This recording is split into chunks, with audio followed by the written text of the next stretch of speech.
naked and just went into the bathtub, drew water into the tub, and just went inside and started taking a bath.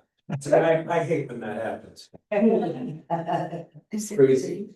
Well, welcome everybody. With that said, how's everybody doing? Good. Good to see all you guys. Gratitude and shout outs. We want to start off with things that you're thankful for, because we know when we say things that we are thankful for, we remind ourselves of things that we are grateful for.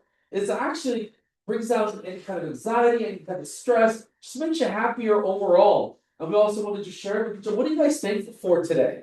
Waking up at the morning. Waking up, and Harold is thankful for waking up in the morning. It's the alternative. Yes, it's the alternative. All right, what else? All right, what else are you guys thankful for? I'm grateful for Palos Verdes School District spring break this week. Yes. No traffic on the road. Yes, no traffic on the weekend. Oh, I can't wait for the summer too. The summer was great with less traffic. That's awesome. Cool, spring break. Hey, more. All right, who else? What else are you guys grateful and thankful for? Or want to give a shout out? Brendan. Grateful for John and Al and Joanne allowing me to join their team and the opportunities they're affording me, and then just also being able to be around all the lovely people, professional people that are in this office. And my wife. Our 6-month anniversary was on the 5th, and yeah, she's like the best thing that ever happened to me. So. Yeah. All right, love hearing that. Love it. Love it. All right, who else? Who else got some? I have a shout out for Lisa, Alicia, who's done so many net sheets for me. She's just been just a great wealth of advice. And Grant Luna over there for helping us out with all our title issues and it's been great support in this office. Awesome. Let's hear it for that.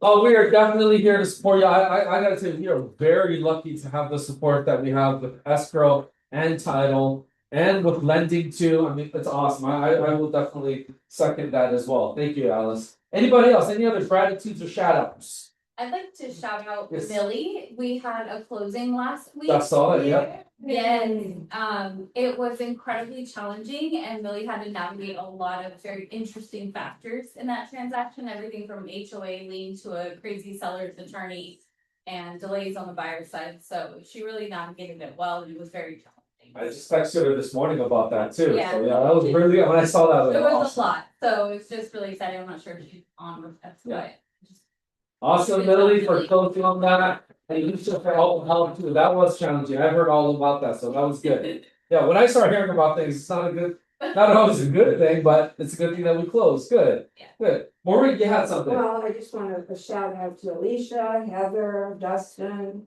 Grant. Yes. You. Yes. And also the fact that we talked about going back to the basics and doing 10 calls a day. Yeah. Set up 3 listing appointments this week. Awesome. Awesome. Because you see, look, Maureen's got the experience, she's got the skills. And all I did was challenge her to have 10 conversations a day. You just need to start talking to people. And I mean, I think you might agree. 2 weeks, but yeah. But sometimes some of those days are 10 conversations when you feel like it's not really getting anywhere. I mean, I've gone through that. It's like, okay, I talked to 10 people, now what? Right, tomorrow I talked to 10 people, now what? And then it just starts building and building over time. So I love hearing that. And I also went on Nextdoor app and commented on somebody that was talking about the property and called me. And so we're still The Nextdoor app, there you go. Awesome, congrats on that. Congrats. Any other gratitude or shout outs? I want to give a shout out to Alicia because I was she stayed like until 10 p.m. one like we had a kind of a challenging escrow and she went above and beyond. I just want to say that was pretty cool. Awesome. That's good, Alicia. Good. Yes, she is here sometimes till really, really late. It's like, it's like the Pentagon. I was just in DC last year. The Pentagon, they have the story or the whole thing about the Pentagon. Something serious is gonna happen. You guys know how people can tell? All the pizza deliveries, they shoot up like late at night. So when all the local pizza shops, their deliveries go up, they start posting on, Twitter that, hey, our pizza deliveries are going up like 200%.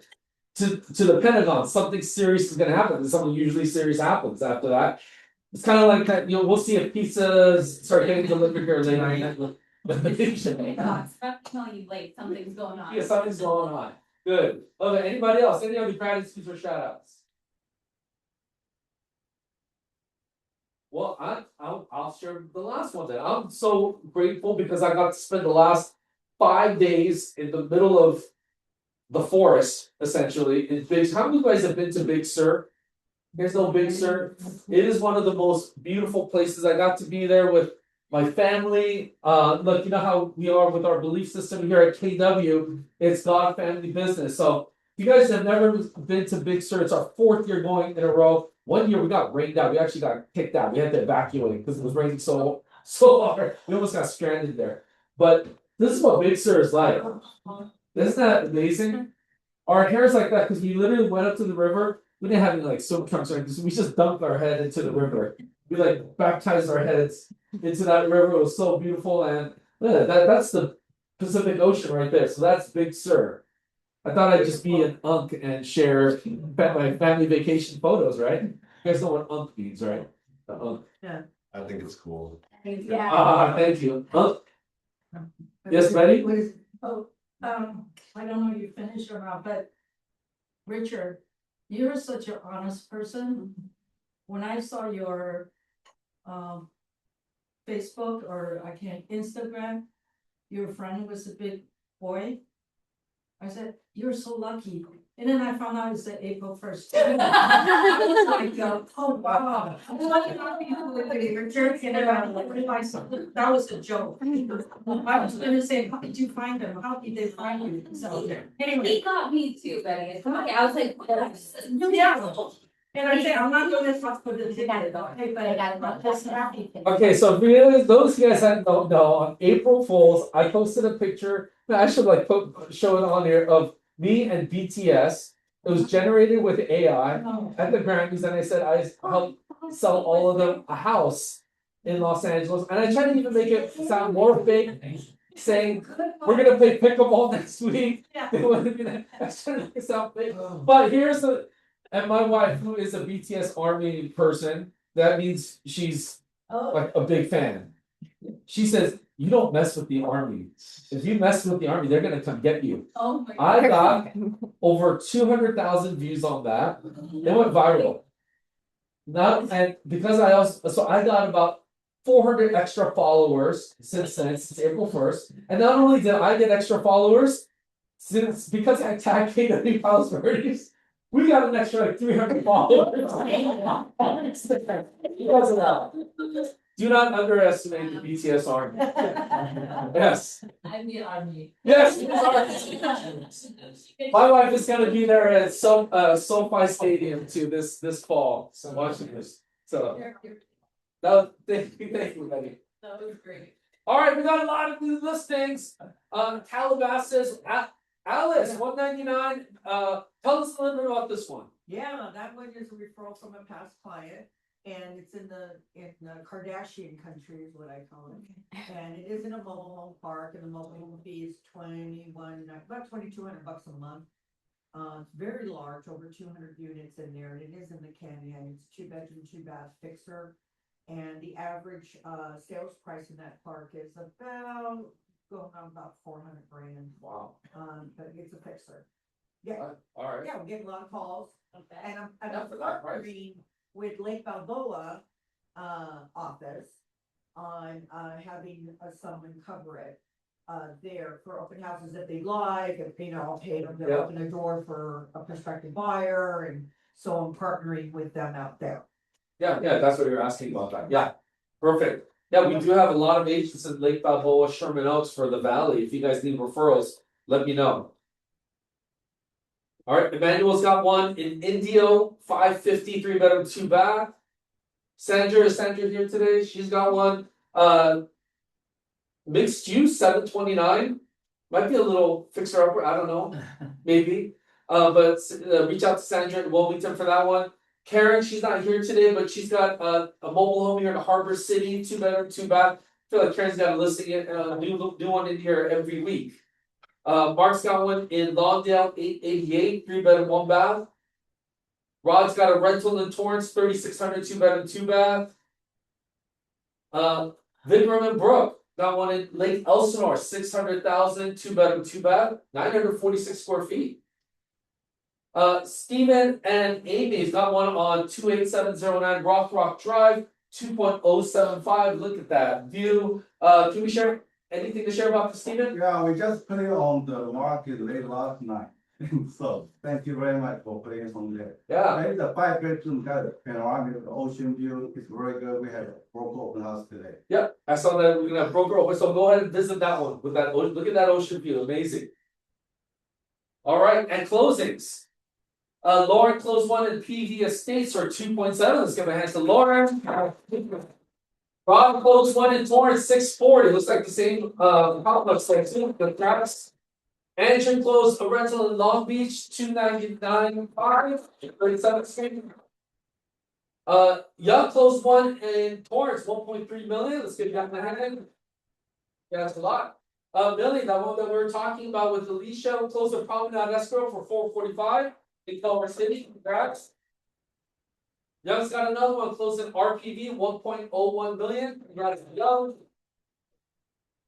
Andrew got a closing with Sandra, dual listing and buyer, so kept that in-house 588 in Carson. Let's get to Andrew. One's closed in Long Beach for 1,150. Vertical. Young closed at least 2,200 in Torrance. They've got it down. The total sales 6.7 million, guys, for the last 7 days. That's great. Those are great numbers. Any needs and wants? Anybody have any buyer needs or any even upcoming listings that you want to talk about? Anything you want to share? No buyer needs, no needs and wants. Betty, So that's okay. Take your time. I drove almost 1.5 hours to Encino. Request by my task client, so if anybody know any listing over there, I was encouraged by Stephen to go do it. It's really far, okay? And, but I see the office, everybody's doing, like, Calabasas and why not? Yeah. So, Just 1 hour drive. Really. yeah, and I didn't eat lunch, but the funny part is, I didn't pick the property, my past client picked 5 property, so we went. And when I get to I just got the address from them, when I got to the property, I just say, I don't wanna show, no, I just say, you're not buying this. One is by the light pole, one is by, it's just no reason to buy, even you're not in the area, from the area, you still know what you're selling, correct? So 5 out of 5, I just say, forget it. But I almost got a free lunch, late lunch, but I said, no, I wanna go home this before Easter. But anyway, Encino, if you know anything, I would do it out of my comfort zone, I would do it for a past client. Yeah. Okay. Well, you know what? Here's what I love about that. She said 5 out of 5. You said no. These are all no's, No. right? You talked them out of buying. Oh, do you wanna buy something with Yeah. I took a view, I posted my WeChat saying, which view do you want, like, right by those big towers, Yeah. okay? But they wanna see it, I said, sure, just for comparison, but I'm not selling you this. Yeah. Well, here's the thing, and this is what I coach agents about all the time. And I tell my buyers this too during our buyer consultations. I tell them this: when we go look at homes, there's a good chance I'm gonna talk you out of more homes than talk you into them. And even when I show homes, I make a conscious effort to look for any flaws, anything that I don't like, as well as things that I like. Because that actually what wins you trust. That's what earns you trust. Instead of trying to talk everybody into buying everything that you see, that you show them. For us, we're trying to earn trust, not earn commissions. The commissions will come later, we just gotta get their trust. So talking them out of homes is, a lot of times, it could be a good thing. Yeah, good, love that. Anybody else, any other needs and wants? Or upcoming listings? No? Alright, let's move on. Grant, let's give it up for Grant. For doing the title, so, and by the way, he is having a class today, I know he's gonna share a little bit about that too, but what do you got for us today, Grant? I'll share my screen really quick. Alright, so I got the topic that I talk about a lot, it seems, which is property taxes. But I promise it's only twice a year I bring this up. I know it seems like all the time, but just a reminder, because I think in our market areas especially, there's a lot of homeowners that are affected by this, especially since there's a lot of people that own their home. Free and clear, so I think for you as realtors, it's a great way to position yourself. But what I wanted to let you know is that we completely revamped the property tax guide on our website. That way we put all of our property tax tools in one site, just to make it really easy for you to navigate those conversations. So just to show you what that looks like. If you go to lunatitleteam.com, you'll see a card that looks like this. It says property tax calculators and resources. We have a search bar on our website too. So if you ever forget, how to find it, how to get these property tax resources, etc., just come to our main lunatitleteam.com website, search for our feature, and you can just come in here and search, property tax, for example. It's going to bring up this card right here for you. So it makes it really easy to find it over time. Can everyone see it out there at the bottom? It says property tax calculators and resources. So we really revamped it. We put 4 of our main calculators for property tax conversations that you might have. One is just like a nice basic property tax estimator. You have someone purchasing a property for $800,000. They want to see what their annual property taxes will look like and what that looks like. Biannually, you can break it down. The other thing that we have is a nice supplemental tax calculator now as well on our website. So let's say someone's purchasing a property. Those that don't know, a supplemental property tax bill is something they're going to get in the mail 6 months, a year later. The property got reassessed, the property taxes are higher, and as a result, they'll have a little bit of an additional bill after purchasing their property. So the nice thing about the supplemental tax estimator, it helps you walk your clients through that, so they can have a sense of what their supplemental tax bill, how much money they might need to put aside, etc. A lot of these too, we like to make super simple, and just have a couple of inputs, purchase price, the tax value, etc. And the nice part on top of it, especially, is all of these calculators are really trying to make it so you don't have to be a master of the math. You don't need to know exactly what's going on under the scenes, because one, what we do is we break it down, make it really simple for you to be able to show your clients. But then anytime you're doing one of our property tax calculators, you can click that see the math section right here. So if I click see the math, I'll click show. It's going to break down that exact property tax situation for you and your clients. That way you don't have to be a master yourself.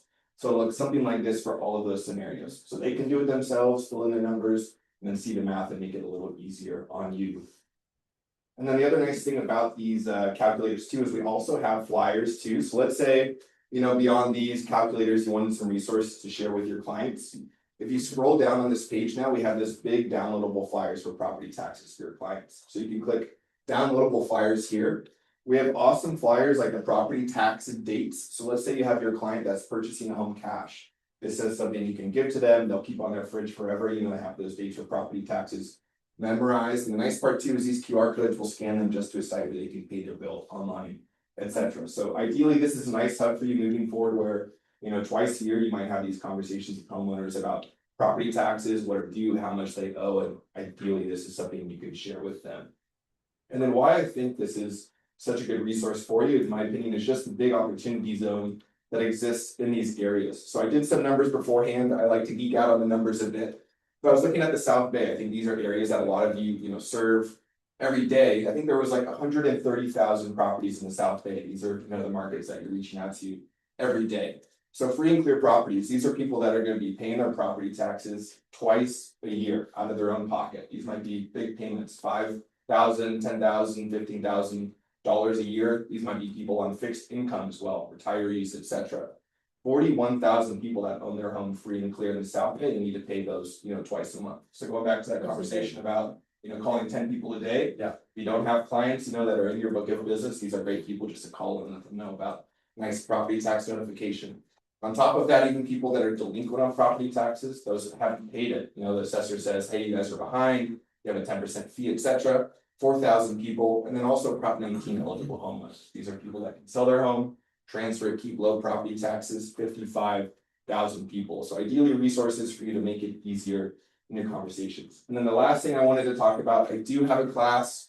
I put a flyer in everyone's desk where you can RSVP. This is with the PVPAR, Association of Realtors, the Affiliates in Actions. So I'll be going over how to research properties like a pro. So in essence, how you can, be confident going into a listing presentation, know who's on title, how much they owe, any liens that might, stop that process for you. So hopefully you can make it. It's next Wednesday at 10 a.m. on Zoom. You just have to RSVP. Any questions about any resources that we have? That's huge too, by the way. Oh, yeah. To be able to go through that. Big time. That's good. Yeah. So let me know. Always happy. Thank you. Good, love it. I mean, by far, I think one of the best websites I've seen as far as resources go is their website, Luna Title Team. So save that up as a bookmark for that. All right, we got a lot of birthdays. April. Tim Lesser, we got Bernadine, Robert, Atsuko, Rocio, Mina, Donna, Letitia, Michelle, Claudia, Melissa, Makeba, Nina, Michelle, Patriot, Robert, Bruno, Wendy, Hamel, and David. Let's give a hand to all the April birthdays. My wife's birthday is in April also, a couple weeks. And anniversaries of when they joined our office. What? Yeah, so we got April anniversaries. Maureen, 2009. Yeah. Judy, 2012. Rubina as well, too. It's your anniversary. Catherine, Nazra, Lee, Suli, Hamel. She joined on her birthday. Young, Daniel, Terrence, Vikram, and Dolly. Let's give them a hand for our anniversary.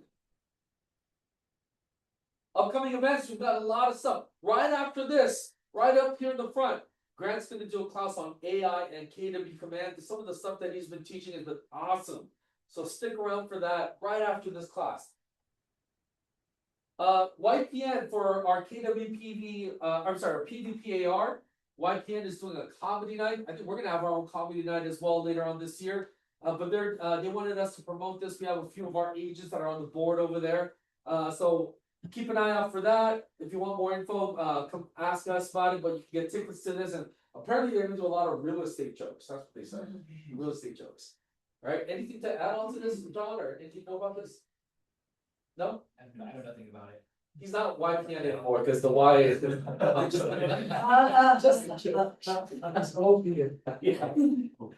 All right. This is an exciting event. We are super excited about this. So KW Maps has got Patrick Ferry. Do you guys know that Patrick Ferry, very famous real estate coach, is with KW?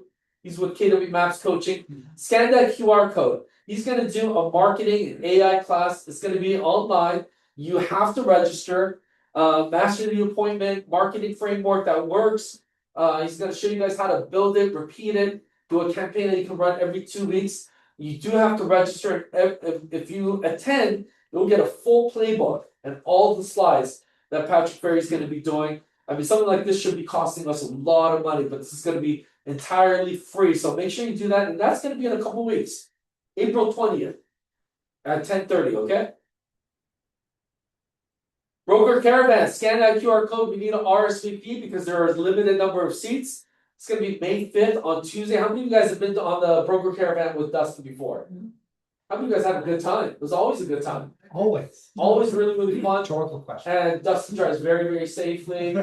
He's good. So he doesn't, no road rage. Dustin's great with it. So make sure you RSVP for that. Mondays. So we started this yesterday. Over the next several weeks, what we wanted to do for our Momentum Monday is actually just really hone down on the buyer and seller consultations. What you're doing when you're face to face with a buyer or a seller, ready to get that buyer representation agreement or listing agreement signed. So we're starting on that. We started that yesterday. So every Monday it's going to be right here. We're going to go through our outlines. We're going to role play it with each other, critique each other, really get good at your buyer and seller consultations. How many of you guys agree that that's very important? Sure. Very, very important to get good at that. And then masterclass offers and negotiations every other Tuesday. So that'll be next Tuesday. Dialogue practice Tuesday, Wednesday, Thursdays at 8:30. Ignite 2 is today, 3:30 and 6:30. And of course, we always have our Scott Leroy marketing. And then also too, we have a new listing e-blast system. Scan that QR code. Take your phones out, scan that QR code. Benny, anything you want to add about the listing system? It goes to somewhere around 15,000 agents in the greater LA area. So anything you wanna blast through, it's gotta be something that we can publish, not like pockets or what have you, because it goes to the public of agents. That's pretty much it, you know, and then it also like being sent from you with the return email that if someone's gonna reply, it's gonna go back to you as well. So definitely take advantage of it. This go to all the agents in the South Bay area. 15,000 agents all over greater LA, so yes, the answer is yes, as well, yeah. If people are opting out, then clearly they're not gonna get the email, but because it's like a spam email in a way to some people, but it goes to all the How much do we have to pay for? charging whatever you feel like. It's free for everybody, but for Steven, it's gonna cost something. Yeah. We got it. Sounds good. Yeah. No, this is These are listings, not pockets, or? Yes, only listings, we don't e-blast, open houses or little pockets or what have you. If you do have, let's say, coming soon, it's all the MLS, yes, we can do that. Not, yeah, as long as it's signed and we can, you know, follow the clear policy that's still in effect. Okay. Thank you. Are you guys gonna email this out to everybody? we'll have. I have the link to this system at the top of the daily email. So every day in that top little section, new listing e-blast request, you can click that. So you don't have to go every day. No, can't get it. And one of the best things that you can do, and I'm sure a lot of maybe some of the listing agents here will share this too, is whenever I have a stale listing, it's not getting enough calls. Sometimes just a quick e-blast will start generating a few calls from agents. They just have to see it in front of them, and they're like, oh wait a minute, this would be perfect for my client. I mean, buyers miss listings all the time, agents miss it all the time, but just getting something in someone's inbox does help. So this will be a great resource, Thank you, Benny. All right, we want to welcome a couple of our agents. Matt Silliman, he was here last week as well, but we just wanted to welcome him here. Matt, I don't want to put you on the spot, but anything you could just share with us to know you a little bit more? I have a commercial background. I've been a commercial broker for the last, 14 plus years, and I'm transitioning to residential. I just moved to South Bay, and I love it here. I have a lot of passion for our pocket area, and I think it has a lot of advantages comparatively to other locations in Los Angeles. So, I'm really excited to learn more about this area, but I know a lot about everywhere else in the greater Los Angeles area. So, excited to be here. Richard, love Richard, he's a good guy. So yeah, just happy we're. Yeah, and Matt's got a very strong architecture background too. Yeah, he went to architecture school. Worked in commercial brokerage, also worked as an asset manager for a small family office, doing a bunch of acquisitions and stuff. So ready to get back in the brokerage game. Yeah, huge resource. Good, welcome, Matt. Thank you. Happy to have you. Yeah, Betty. Question for Matt. Yes. Welcome. Thank you. Are you still going to be involved in commercial? Yes. I still service like a book of clients, and anything that kind of pops up as leads me, I'm happy to go over any of that. If anyone has leads or if anyone wants to talk about it, I'm happy to help out any way I can. Thank you. Awesome, thank you, Matt. Good. And then we also have Marie. Marie's here, so Marie, could you share us a little bit? She just joined our office as well. Anything that we should know about you? And she just got her license as well. Thank you. I'm new to real estate. I'm just excited to learn. So that's pretty much it. And I don't have any real estaters, anything like that. I work for parking enforcement, so it's like the total change. Yes, brilliant. Well, we're glad you're here. All right, so I'm especially excited. Whenever I do these things, here's the good thing about me being able to be in this position that I'm in here at PV. I get to decide what I want to learn, and I get to decide and try to have things happening in the team meeting where I feel like I'm being a little selfish too. And so in that selfish spirit, I thought, you know what, I wanna know how we can deal with, and I don't say difficult sellers, maybe how about difficult listings. But of course, can be difficult sellers. So we decided, you know what, let's get some of our top agents here on a panel. I'm gonna ask them a few questions. We wanted to make sure we had a lot of time for this part. And also too, come up with your questions of scenarios that you've been in. We'll throw some scenarios out there too as well for them. How they would deal with difficult listings and maybe difficult sellers. So let's welcome Rubina, Stephen, and Palos. Coming up here. Take a seat, take a seat. Richard, can we roll that podium? Oh, yeah.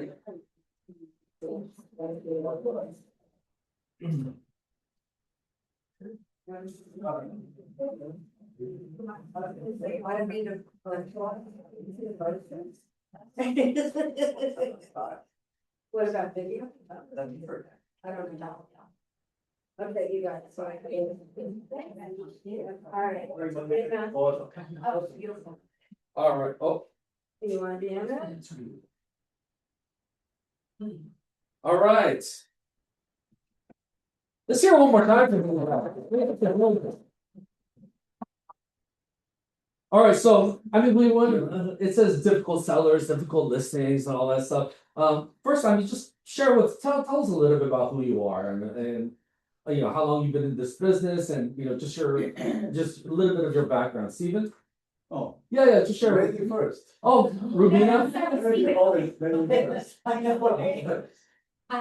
Well, I'm Rubina Riono. I've been in the business since 2004. I started in new homes and then, transitioned into residential. I have 2 boys and, yeah, so love being here. Good.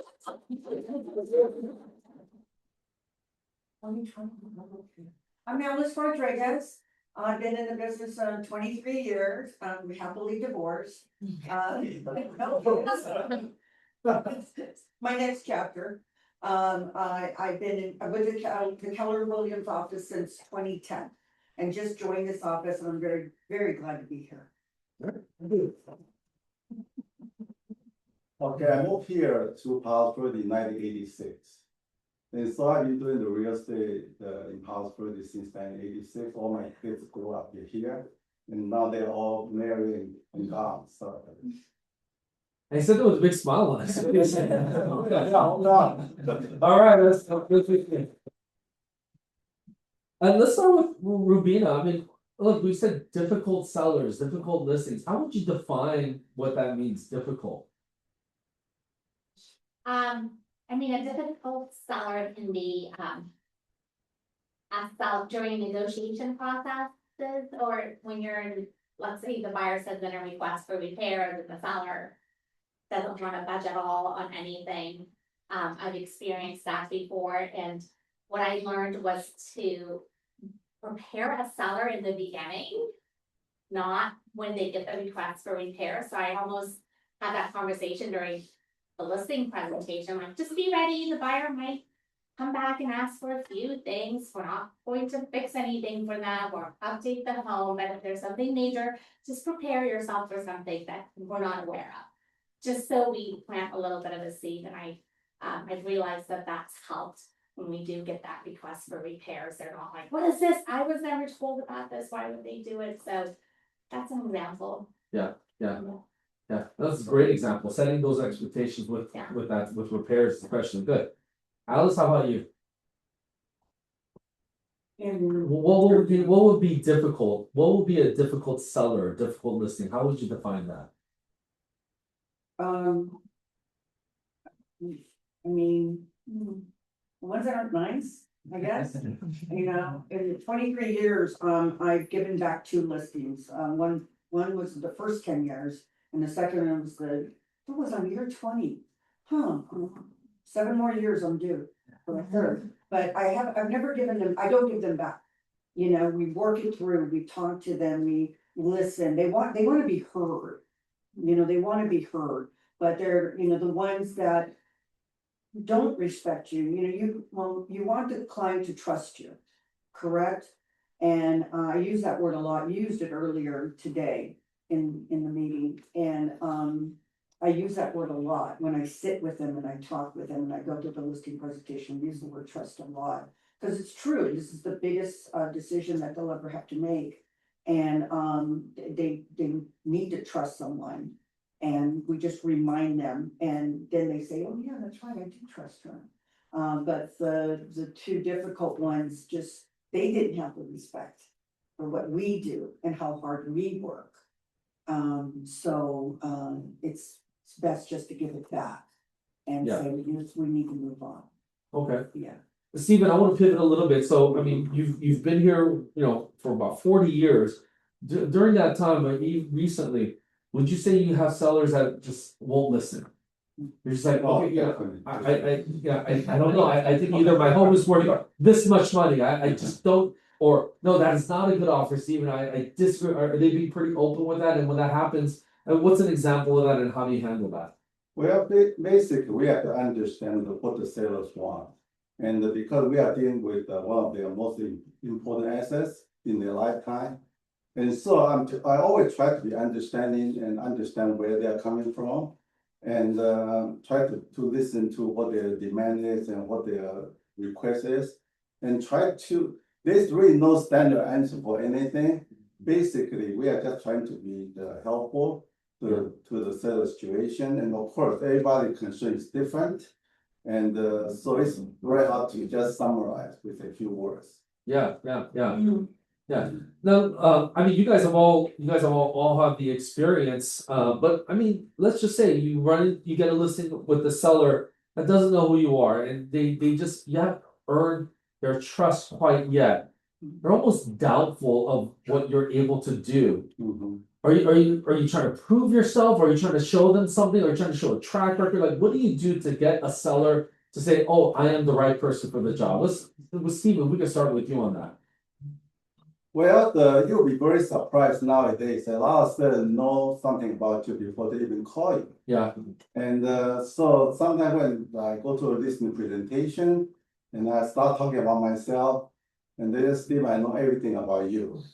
Because nowadays a lot of people that go to your website, Yeah. check you out before they even call you.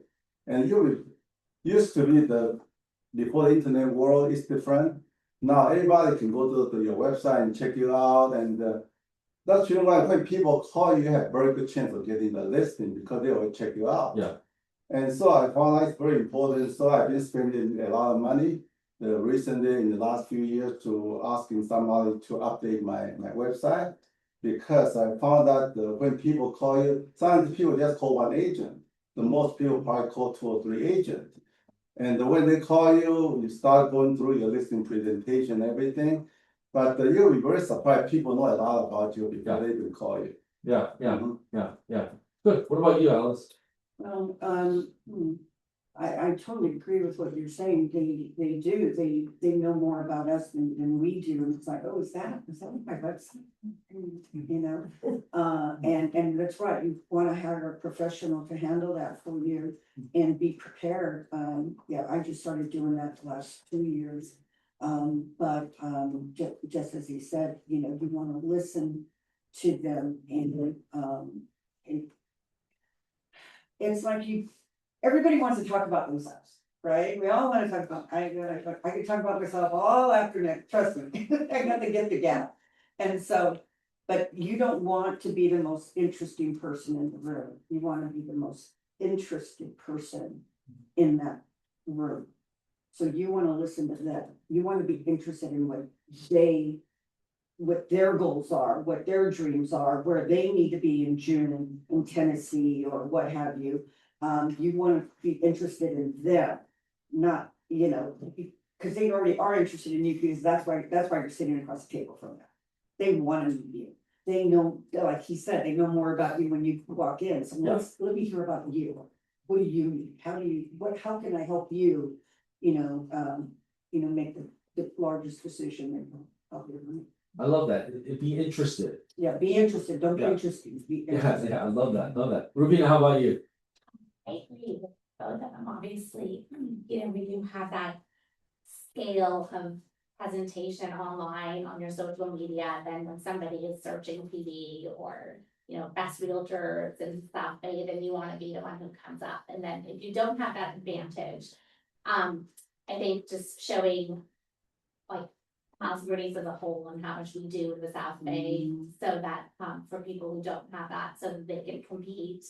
But yes, I think having a great website, the trust, a lot, sometimes when I get that phone call where they've already researched me because they saw a story about how I handled the situation on social media or saw, you know, the website, but if you don't, you know, if you're not there yet, don't be afraid and just use the company as a whole for how great we do. Yeah. here, so. So, you know, if you guys have questions, you guys could raise your hand. I'm gonna just keep going. Here's a question. I'll just let any of you guys, whoever wants to answer this, or, you know, a couple of you guys can answer this. Pricing. Oh. I mean, you look at all the comps, you just look, you know, okay, this is not worth, you know, 1.5 million, this is worth. Or all the homes are selling at 1.3 million, but the seller says, no, but my house is worth 1.5 for sure. And you wanna get the listing, but you also know from your experience, if you don't price it right, it might be a listing that sits. Time spent, resources spent. How do you handle that? What is do you start with a conversation, do you start with numbers, what do you do?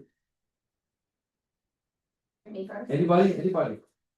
Well, I would say that the property pricing is probably one of the most important factor, if your property can be sold or not.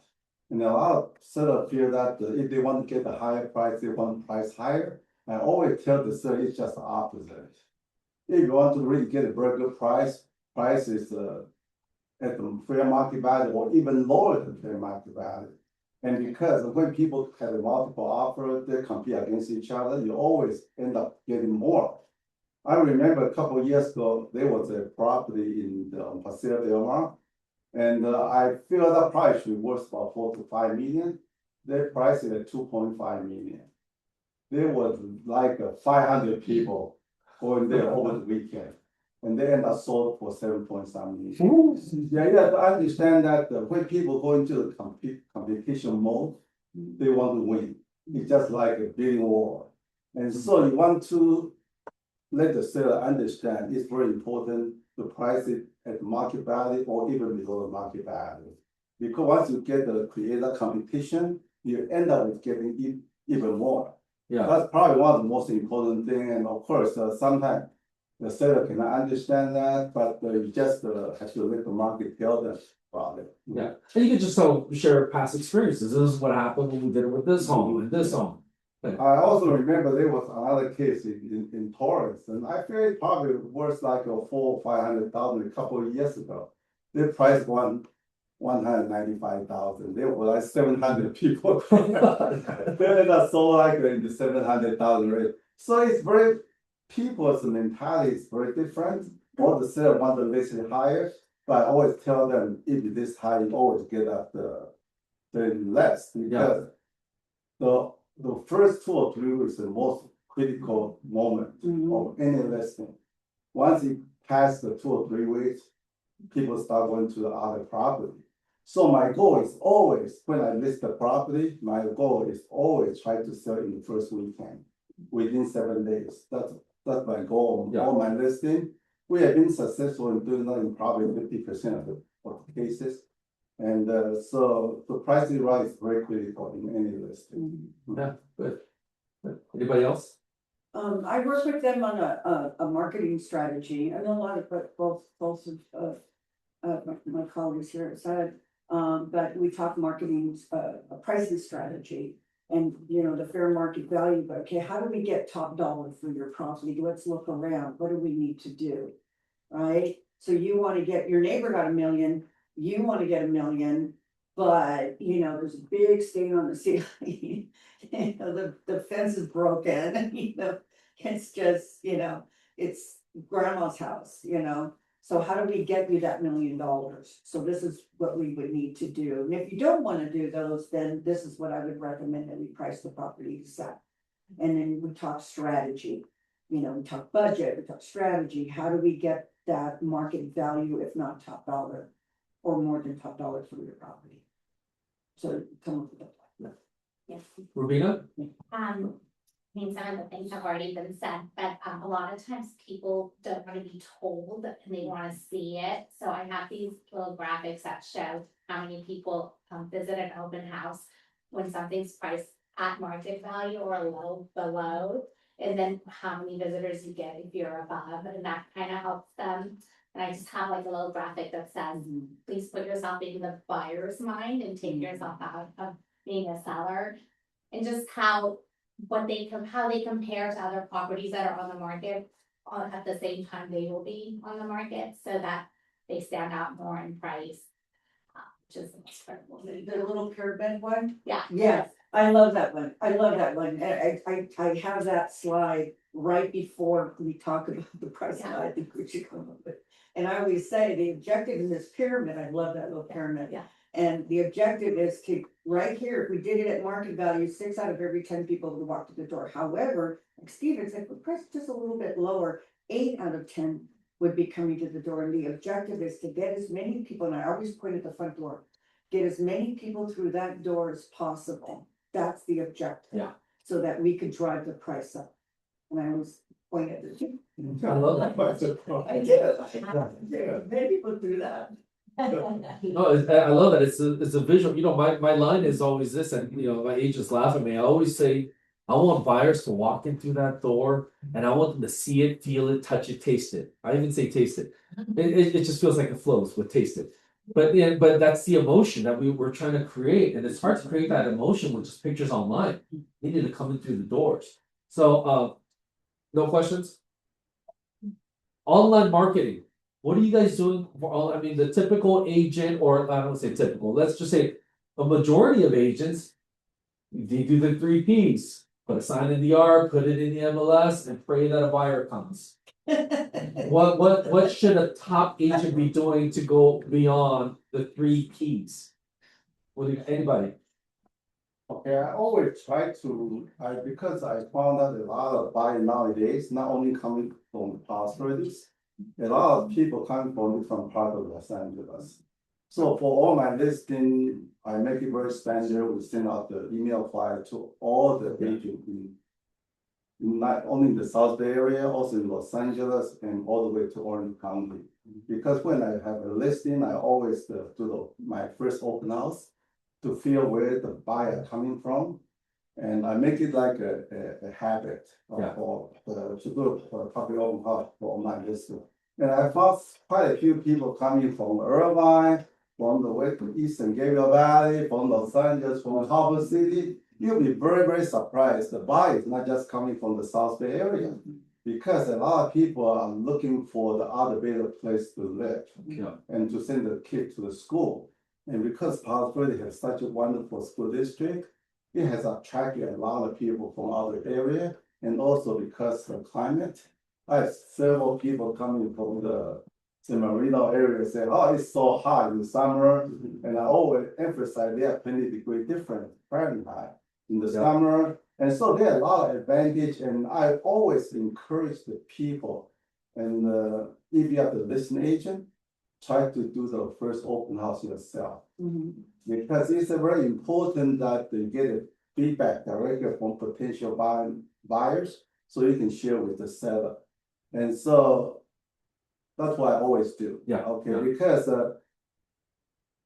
the seller wants to hear what the buyer is saying about their property, and it's good to get direct feedback from the potential buyers. So No, I love that, and we're hearing a lot of that. You gotta get the feedback too, to have these conversations with sellers. So they're not hearing it from you, they're hearing it from the public. Good, love that.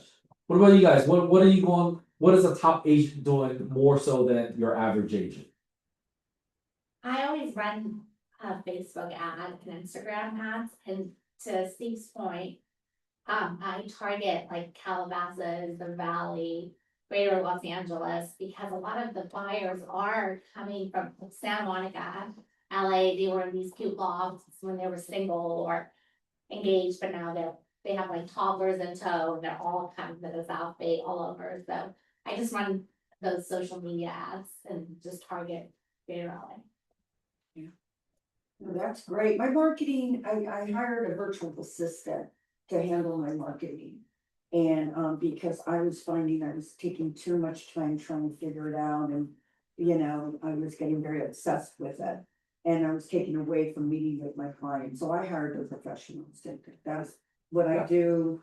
It's a commitment and I just slammer with all sorts of, you know, in the middle of the night, I'm like, well, it's kind of close to the middle of the night. It is, let's be real. And, you know, I'll send her a message, you know, to look at this and check this out and send this there and do this. So, because they're better at it, they're the professionals, they're better at it than I am. I need to be in front of the client.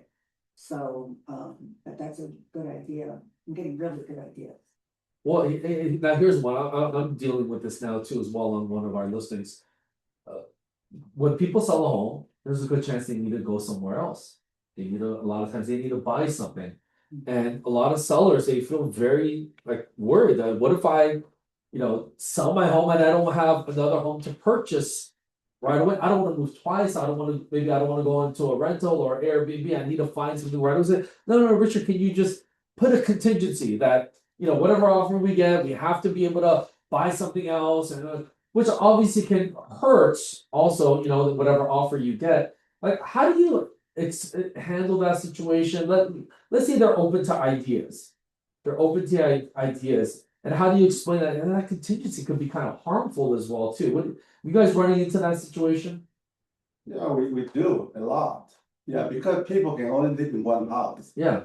And so I always suggest all my sellers to try to sell it and lease back the property.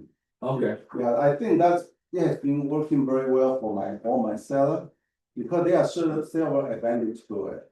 Because what I always recommend, say, okay, we put the price on the market, you will encourage people to do the 30 days escrow, then you can lease back for like up to 2 months. Yeah. And the advantage of that is that once you get the property in the market, you sell it, you close in 30 days, you have all the sales proceeds in your pocket. And then you can use some money to purchase another property. And a lot of buyers, they don't really need to move into that property immediately. So when we make a proposal to potential the buyer, majority of the time they agree to it if they really like to buy the property. Yeah. And so it put the seller in a much stronger position because you close escrow, you have the money in your pocket, and then when you go out to buy the purchase a new property, it's very easy. You don't have to put a contingency to sell your property or something. So I never want my seller to put a contingency because you probably eliminate a lot of interest to your property, and it's going to be harmful to your listed price, to your sales price too. Yeah. So when somebody brought that up, I always say no and encourage them to go another route. Yeah, love that. Good. Worried? Do you put that in the calendar? Oh, absolutely, yeah. I mean, you put that, you don't tell them ahead of time, that's a red. No, I sometimes put it even in the list in the remark. you do? Oh, I do, yes. Okay. And but if the property is very hot, then You don't do it. yeah, if the property is very hot, I will put it in the remarks. Because I know the people are going to accept that. But if the property is so, I will when there are potential buyers coming to us or the buyer's agent talking to me, I will mention that if your buyer consider that. Okay. And they say, hey, somebody say, yeah, absolutely. And some people say no. And so you know where you stand. Because when you want to choose a deal, you want to make sure you go through, and you want to put yourself in a good position before the buyer understand the situation ahead of time. Right. It's a great idea. What about you guys? Yeah. Anybody else? Can I say something about this? Oh, yeah, go ahead, I man. would say in the commercial space, we deal with what's called the 1031 exchange. I don't know if you're familiar with that. And so I deal with people who are a lot richer and smarter than I am, who always want to push back on what I'm saying, especially in a shitty market like this, where by historical standards in modern time, let's say the last 10, 20 years, you know, interest rates have been low. Everything in the commercial environment is based on math. And so if I'm being fully transparent with you, the reason I'm moving into residential now at this point in my career, even though I've been in the commercial space for so long, is that the math doesn't make any sense, especially in a place like Los Angeles, where it's so critical to get cash flow when your back's up against, you know, the wall with the city or tenant rent control or legislation. So it's just very difficult to make sense of things. And I think the broader thing that I'm hearing, in here today about understanding what your client's needs are and the trustability of what we're saying, what we're saying is really comes down to one word. And I think it's called clarity. If people don't understand what you're saying, or they're giving you pushback because they think they know better than you, even though you're the professional and you know what you're doing, you need to give them more clarity. And that comes from being very clear and concise with what it is you say to them. So if it's regarding marketing or pricing, whatever it may be, you need to make them understand that it's not, this deal will not just go through because of them. It's a two-sided deal. There's a buyer if you're the seller, and there's a seller if you're the buyer. And so you need to remind them up front, in my experience, to make them move in the direction that you want them to move. And if they trust you, they'll do that because you are working in their best interest. And you have to tell them that because they forget that. They are just naturally not scared. I think scared is part of the word, but they just don't know what they're doing. So especially in a market like this, you gotta tell them, you gotta find clarity. Good, love that word. David? Steven, just real quick, a lot of lenders are throwing around bridge loans. Have you used any of those? HELOC. Oh, you mean the bridge loan? Well, they don't do, they do the HELOC. Haven't used one yet. I'm hearing It's a about- bridge, it's a bridge, No. but they Yeah. call it HELOC. It's a bridge, you can go up to 80% loan to value on the property. Yeah, right. How Yeah, you right, guys the cost, the cost for doing a Yeah. bridge loan is 2.5 to 2.75% of the Yeah. value of the Yeah. house. Yeah. So usually it's better if you can plan ahead for that by doing a home equity line, because the home equity line is a fraction of the cost. It just takes time. So that's what it boils down to. Yeah. How much time do you have to make this transition? What I mean is, if they don't want a lease back, if it doesn't want to.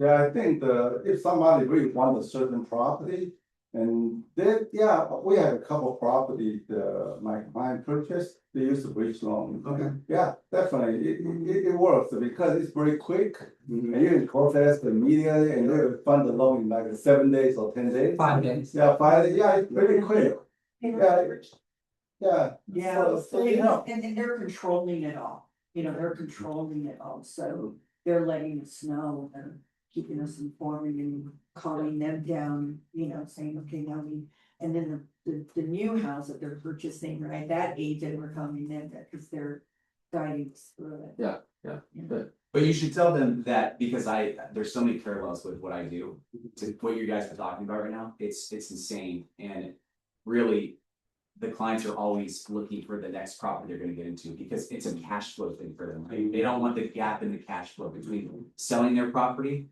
and then buying the next one. And here it's like, you just gotta make them understand, if you're gonna make your deal contingent on this whole thing, you need to understand up front that you could kill the deal. Yeah. And it's that simple. It really is that simple. Like the market is so fluid that it's not little, it's huge. That is a huge component of the deal. If you do this, you're risking everything. You're risking everything. And you need to make them understand that. Well, and on piggybacking on that, and actually what you said, when the simpleness. So we want to make it simple, because the more we talk, the more they get confused. Okay, so talk less. Okay, talk less. And the simple thing when they say, like he had just mentioned, you wanna have a contingent to not close the escrow until you find another property, listening to you. Well, you know what we can do? We can do a rent back for 2 months. And I could stay in my home, make it simple. And they get calm and they go, oh, I don't have to pack, and then when we go to purchase your next home, you're gonna be all cash. You're gonna have this huge down, and you're gonna be a stronger buyer competing against all these other buyers in this community that you want to live in. And it'll make you a stronger buyer because you're gonna have that much more to put down. And they're like, oh, that's easy, where do I sign?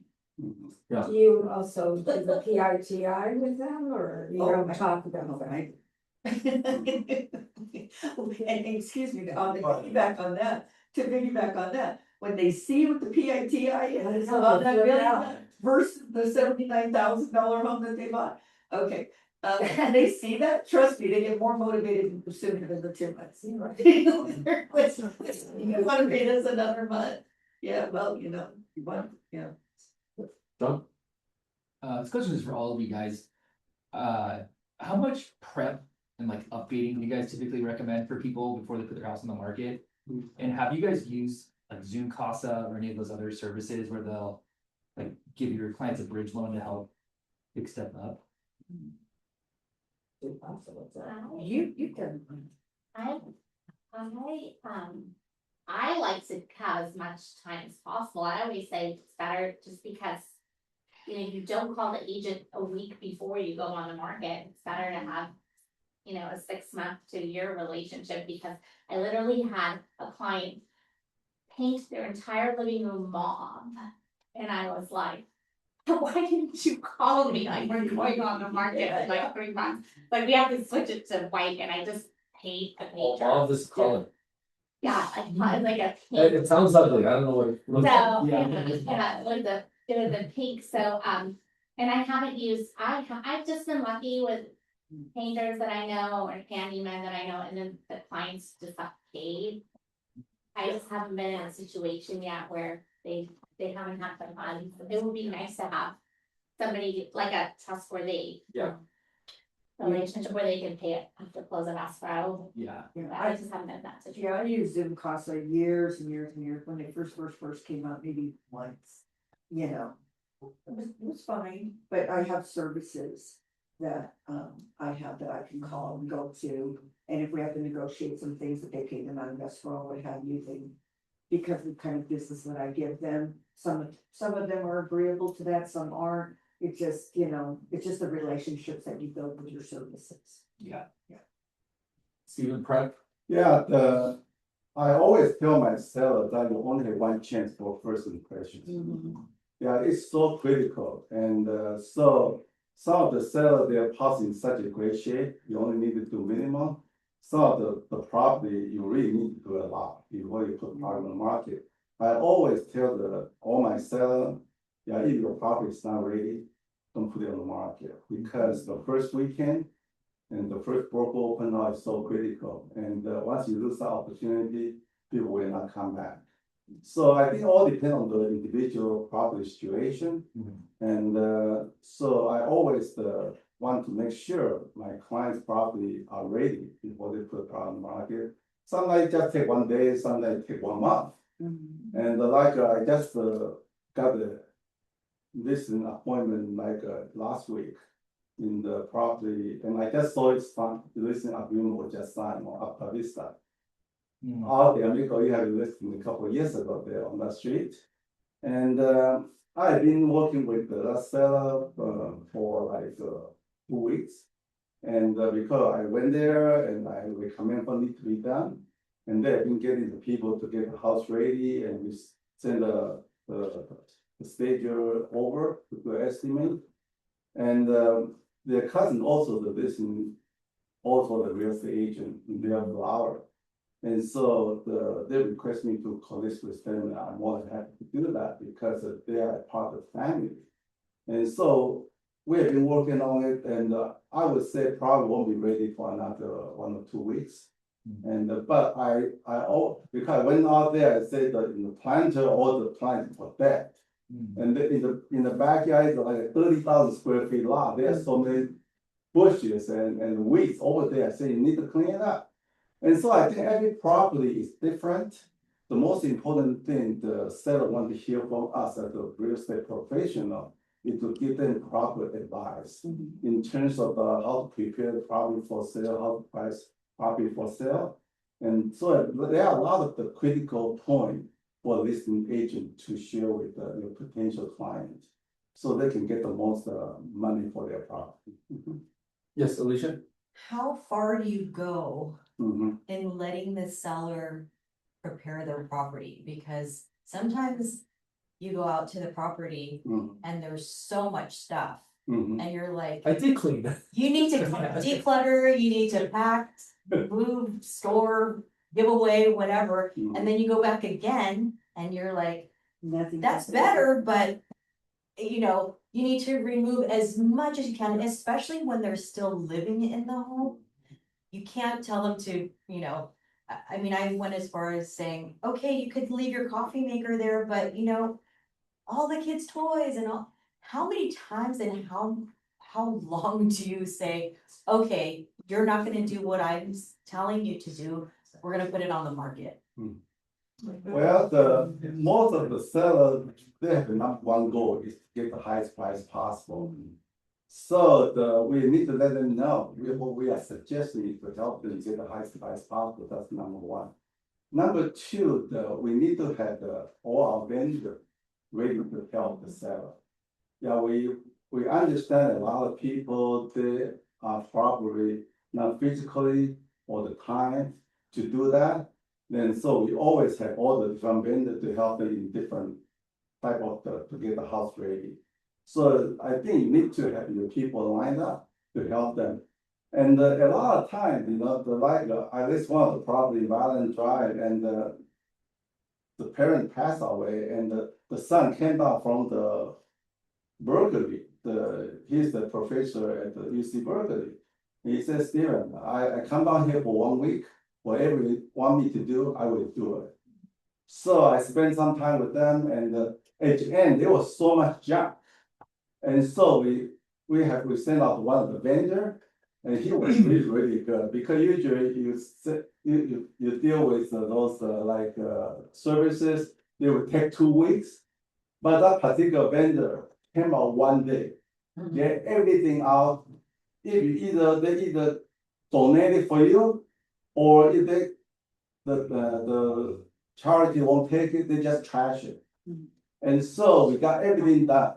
And so I think you need to have the proper vendor to help you. And especially you are dealing with the seller. Everybody's situation is different. Some people have more money, some people don't have any money. And so you just need to be able to deal with all different kinds of situations, because that's our job as a listing agent, is to help the seller and to give them less headache.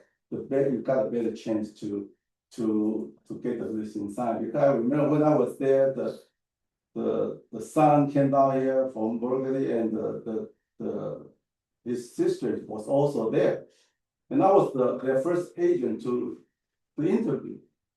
And so after I told them I can do all this for them, they signed listing right there and then, instead of going out, because they said we're going to interview 3 agents. But if they feel that you can help them solve all their concern, all their problem, they feel comfortable with you, they will sign with you. So I think that's pretty much the key point there. I do have a question, because yeah, I have the vendors and do that, that's perfect. There are some hoarders, it's a sickness. Yeah, I know. And I've had a lot of them. And they don't want a vendor. They don't want, and they can't get rid of it. And so I even offer myself, and I do it with them. I don't know if you've ever done it with them, but what happens if those people will not have a vendor and they don't want you to do it? Do you just not take the listing, or what do you do? Of course, take the list. No, of course, you take it. Always. So it's like that? I mean, I'm talking about people that are very. Well, Yeah. I have encountered a couple of the cases, not very often. Okay. Yeah, because both the sellers, they really will listen to you, because if they feel in their best interest. Right. But you cannot convince 100% of the people. Exactly. So certain people are going to buy that. If that's the case, you definitely take the listing. And then just. And just tell the people that this is the situation, and the buyer, if they feel they can get a good deal out of it, they will not mind Right. they will not later. So it's there's a balance there, and there's no right or wrong, but we should be able to deal with all different situations, and you'll be very surprised. Some of the buyers say, oh, that's fine. Just if they accept the price, I will do everything myself, because I have to remodel the whole house anyway, right? Right. So. Yeah, I think the price has to match the situation. Yeah, because that bellflower thing, that ended Yeah. up not putting it on, because it was terrible. Yeah. I mean. Listen, Going to run into certain situation like that. Just a couple more questions before we wrap up. Yeah, Betty? Yeah, I have a question. I know Stephen for a long time. I know what area he works in.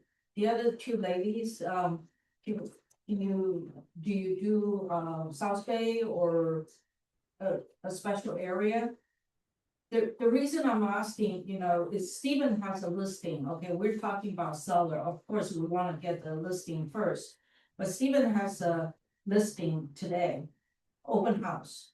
I really highly recommend just go watch how he does open house. I have learned so much from him on the open house, even being in the career for over 30 years. How they serve, I was struggling to find bon appetit, find this sandwich, and then, we cannot use title rep to go pick it up, we have to go pick it up, so there's a lot of things, but Stephen has a system, which I was really impressed, okay? And I think it's good to watch him, open house is not my cup of tea, okay? But I have learned, and I got so much energy talking and pick up client. And I need to follow up with it, so I think, but these two ladies, Robina and I never seen you do open house, I would love to go just kind of watch. This is how we can help. That's how we learn. Yeah. So, I'm Torrance, Redondo Beach. Primarily, okay. yes, and then sometimes up here, Hermosa. But did you wanna know what I do at my open houses, like what kind of vendors I use, or you're always welcome? No, I will watch it once you have an open house. Oh, sure. I want to Yeah. go visit, but if Yeah. you're in Encino. Well, God. Sandwiches. Yeah. And food for you too. Yeah. So, Yeah, I'm motivated, if I didn't have, appointments this afternoon, I would have decided Yeah. to see him in action. Yeah. David, one last question. Yeah, I was just gonna piggyback off of the, of Matt's actual comment on clarity and expectations when, you're dealing with a seller who wants to, you give them advice on things to update in their house and so on and so forth. I had the experience years ago, this guy had the most amazing 60s shag pad. I mean, it was, crazy carpet, all the stuff. We discussed maybe some updates and, we both agreed that one of the bathrooms needed to really be remodeled. He said, great, he's gonna get right on it. A couple weeks later, he called me up and said, hey, bathroom's all done, come on over, take a look. It was exactly the same. The same, everything was the same. He had had the same new tiles stored at the house. So it was a complete remodel, but exactly the same. And I said, we created a value here, and so expectations and clarity, paramount. Yeah, love that. Hey, what about this panel? It was great. Thank you guys. Thank you. Thank you so much. Hey, thank you guys for your time. Let's take a quick selfie before you guys go, if you don't mind. All right, here we go, everybody. Okay. 1, 2. Hold on. Ready? All right, 1, 2, 3. Thank you guys for being here. Thank you guys. AI and KW Command right here in the first couple rows.